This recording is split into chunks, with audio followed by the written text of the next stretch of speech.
ये उस वक्त की बात है जब हम लोग स्कूल में थे, तब मैं थोड़ा दुबला पतला हुआ करता था और मेरा दोस्त जो अली वो बहुत मोटा होता था। ठंडी के वक्त जब हम लोग क्लास में बैठते थे तो कोई फ़ैन ऑन करता था, जब भी फ़ैन ऑन करता था तो मैं सबसे पहले खड़े होकर बंद करता था। बट मेरा दोस्त जो अली है वो बिल्कुल ऑफेंड नहीं होता था, फ़ैन चालू करो एसी चालू करो उसको कोई फ़र्क नहीं पड़ता था।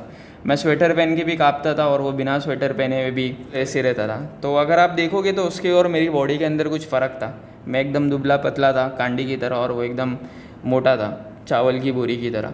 मैंने सोचा कि यार ऐसा क्यों होता है कि उसको बिल्कुल ठंडी नहीं लगती और मुझे नहीं लगती। तो उस वक्त में समझ में नहीं आया, बट आज समझ में आया कि उसके बॉडी में जो है वो फ़ैट होता है। तो लोग बोलते थे कि वो फ़ैट है, बट एक्चुअल में वो फ़ैट ही नहीं है, उसके बॉडी के अंदर फ़ैट है। सो उसके बॉडी में क्या है, फ़ैट है। तो फ़ैट की वजह से ऐसा होता है कि इंसान को ठंडी नहीं लगती है। मैं सिर्फ पूछ रहा हूँ। हाँ, तो फ़ैट की वजह से ऐसा होता है कि इंसान को ठंडी नहीं लगती है। So that thing which protects you from cold is called as insulation. तो जिस तरीके से एक स्वेटर आपको ठंडी से बचाता है, उसी तरीके से हमारे बॉडी के अंदर भी एक स्वेटर होता है जिसको बोलते हैं फैट की लेयर, जो हम लोग को ठंडी से बचाता है, which is called as insulation. Okay, so fat helps in providing insulation. Next example पे आ जाते हैं। सपोज एक लड़का है जो पतला है और एक लड़का है जो मोटा है। अगर मैंने इनको 10 दिन तक खाना नहीं दिया, 10 डेज तक अगर मैंने खाना नहीं दिया, तो आपको क्या लगता है किसके ऊपर फ़र्क पड़ेगा? तो ये जो पतला वाला है ये और पतला हो जाएगा, ये जो मोटा वाला है थोड़ा कम पतला होएगा। बट ज़्यादा दिन तक कौन बिना खाने के रह सकता है? कोई गेस? ऑफकोर्स जो मोटा वाला है वो ज़्यादा दिन तक खाने के बगैर रह सकता है। अब ये मोटा है इसलिए बिकॉज उसके बॉडी में क्या है, फ़ैट है। ठीक है, तो ये पतले वाले के बॉडी में फ़ैट जो है वो कम है और मोटे वाले के बॉडी में जो फ़ैट है वो ज़्यादा है। तो क्या होगा बेसिकली, जब दोनों के पास खाना नहीं होगा तो ये फ़ैट जो है वो एनर्जी प्रोवाइड करेगा। सो fat helps in providing energy. इतना समझा? तो पहले केस में फ़ैट जो है वो इंसुलेशन प्रोवाइड कर रहा था और ये वाले केस में फ़ैट क्या कर रहा है, एनर्जी प्रोवाइड कर रहा है। नीचे आ जाते हैं, एक और एग्जाम्पल देख लेते हैं। हमारे घर में देसी घी आता है ना, देसी घी हम लोग बहुत सारे खानों में डालते हैं। और हम लोग ने एक टर्म सुना होगा वनस्पति घी। तो देसी घी और वनस्पति घी में क्या फ़र्क होता है? दोनों होते तो घी है, बट फ़र्क क्या होता है दोनों में? देसी घी महंगा आता है और वनस्पति घी थोड़ा सस्ता आता है। कुछ लोग ऐसा जवाब देंगे, हाँ वो भी ठीक है, एक सस्ता एक महंगा है, बट क्या डिफरेंस है? If you see this, desi ghee is actually made up of milk. लोग दूध से बनाते हैं देसी घी को, बट वनस्पति घी कैसे बनता है? कोई आइडिया वनस्पति घी कैसे बनता है? वनस्पति घी किसी के भी मिल्क से नहीं बना होता है। आप बोलेंगे सर बकरी के दूध से बना है, नहीं बिल्कुल नहीं, ऐसा कुछ नहीं, नॉनसेंस है वो सब। वनस्पति घी जो होता है एक्चुअली वो प्लांट से बना होता है, मतलब प्लांट दूध देगा उससे बनाएंगे हम लोग, ऐसा बिल्कुल नहीं है। तो जो प्लांट्स होते हैं, प्लांट्स में से ऑयल एक्सट्रैक्ट करते हैं और वो जो ऑयल होता है उसको घी में कन्वर्ट कर देते हैं। ठीक है, सो देर इज़ सम प्रोसीजर। तो आपने वनस्पति घी का नाम सुना था, तो vanaspati ghee is actually extracted from plant के ऑयल से बना होता है। इतना समझा? ये फ़र्क समझ में आया? ठीक है, अभी एक और एग्जाम्पल ले लेते हैं।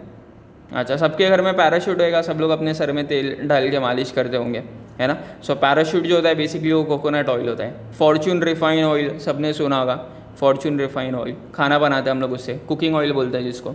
ठीक है, और ये मोमबत्ती अगर आप देखोगे उसमें से आग निकल रही है ऊपर से, हम लोग जला के रखते हैं मोम।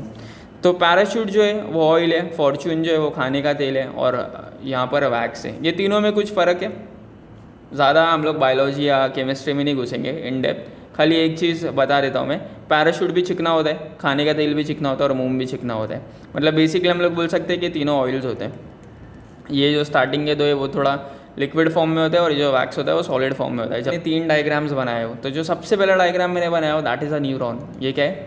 न्यूरॉन मतलब ब्रेन का सेल होता है। ठीक है, और ये जो यहाँ पर मैंने नीचे बनाया हुआ डोनट जैसा जो दिख रहा है, इट इज़ एक्चुअली सेल। ठीक है, और यहाँ पर जो मैंने बनाया है दिल। ठीक है, so this is heart, so this is your heart. Okay, अब तीनों में मैं क्या बताना चाह रहा हूँ, अगर हम लोग न्यूरॉन को देखेंगे, अगर आपने 12th में बायोलॉजी पढ़ा है अच्छे से, तो आपको पता होगा कि न्यूरॉन का ये वाला जो हिस्सा होता है, एक्सॉन वाला जो हिस्सा होता है, उसके ऊपर एक वाइट कलर की शीट होती है। ठीक है, तो ये जो सफ़ेद कलर की शीट होती है ना, वो इसलिए सफ़ेद कलर की होती है because it is made up of a substance called as cerebroside. किससे बना होता है वो? सेरिब्रोसाइड से, CEREBROSIDES। तो किससे बना होता है? सेरिब्रोसाइड से बना होता है। अगर आपने कोई इंटरनल ऑर्गन देखा होगा कोई एनिमल का, अगर समझो किसी एनिमल का आपने दिल देखा है, बकरे का देखा है, तो आप देखोगे कि उसके ऊपर ना कुछ पीला पीला लगा होता है। तो जो पीला पीला है वो कोई गंदी चीज़ नहीं है, दैट इज़ एक्चुअली फ़ैट। तो जो पीला पीला होता है वो क्या होता है? फ़ैट होता है। ठीक है। आपने सेल के बारे में बचपन से पढ़ा होगा, बायोलॉजी के बचपन से। तो सेल जो होता है, सेल का जो आउटर मोस्ट लेयर होता है उसको हम लोग बोलते हैं सेल मेम्ब्रेन, ठीक है। तो ये जो सेल मेम्ब्रेन होता है, even that is made up of a substance which is called as fat और lipid. These are some of importance that we see about lipids in our day-to-day life.